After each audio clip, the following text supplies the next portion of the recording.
Hello, Shan. I am Mia, and I just want to share my story about my ex-boyfriend. Sa lahat kasi ng ex ko, sa kanya ako nasaktan ng sobra. Maliban kasi sa pagiging womanizer, mama's boy din siya. Yep, bonjing, and I will tell you why ko nasabi na bonjing nga siya. Nung malaman ng mama niya ang tungkol sa relasyon namin, nagalit siya. Hindi daw kasi ako karapat-dapat sa kanya.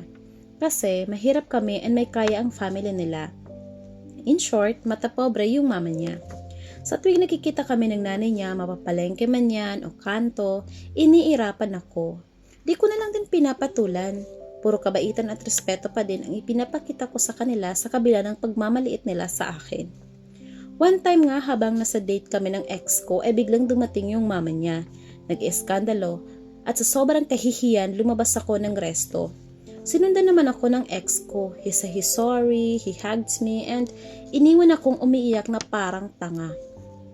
Sobrang down ako nung time na yun. One night, nakatanggap ako ng text mula sa kanya. Nakikipaghiwalay siya sa akin. Utos daw ng mama niya. Gustong gusto ko siyang murahin ng mga oras na yun pero di ko ginawa. Umiyak na lang ako, sabi pa niya. Ayaw naman daw niya akong hiwalayan kasi mahal na mahal niya ako. Kaso, sabi daw ng mama niya kaya wala daw siyang magagawa. Hinayaan ko na lang siya at tinanggap na hiwalay na kami. Few days had passed, nililigawan ako ng barkada niya. Nalaman niya yon at nagalit siya sa akin.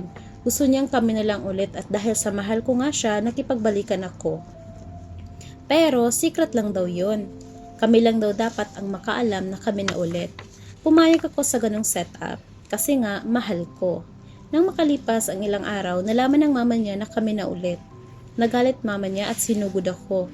Kung ano nung sinabi sa akin pero pinalagpas ko pa din. Nandun siya at naririnig niya lahat ng masasakit na salita na sinabi sa akin ng mama niya. Pero hinayaan na lang niya. Never niya ako pinaglaban o pinagtanggol man lang sa mama niya.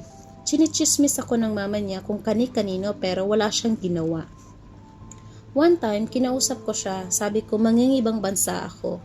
Pinagtawanan niya lang ako at sabi nga, bakit pa daw ako magpapaalipin sa ibang bansa? Mataas naman daw ang pinag-aralan ko. Bakit daw ako mag-a-abroad pa? Ang sabi pa niya, ayaw daw niyang malaman ng mama niya ang tungkol dito. At ayaw niyang malaman ng ibang tao na ang jowa niya ay magiging DH o domestic helper. Nakakahiya daw yun. Sa mga oras na yun, na-realize ko na he's not the one for me. Hindi ako nakipaghiwalay sa kanya pero pinutol ko lang ang komunikasyon namin. Nag-abroad pa din naman ako and luckily isa ako sa may mga mababait na amo sa Al Qassim, Saudi Arabia. And now, I'm happily married to the man of my life.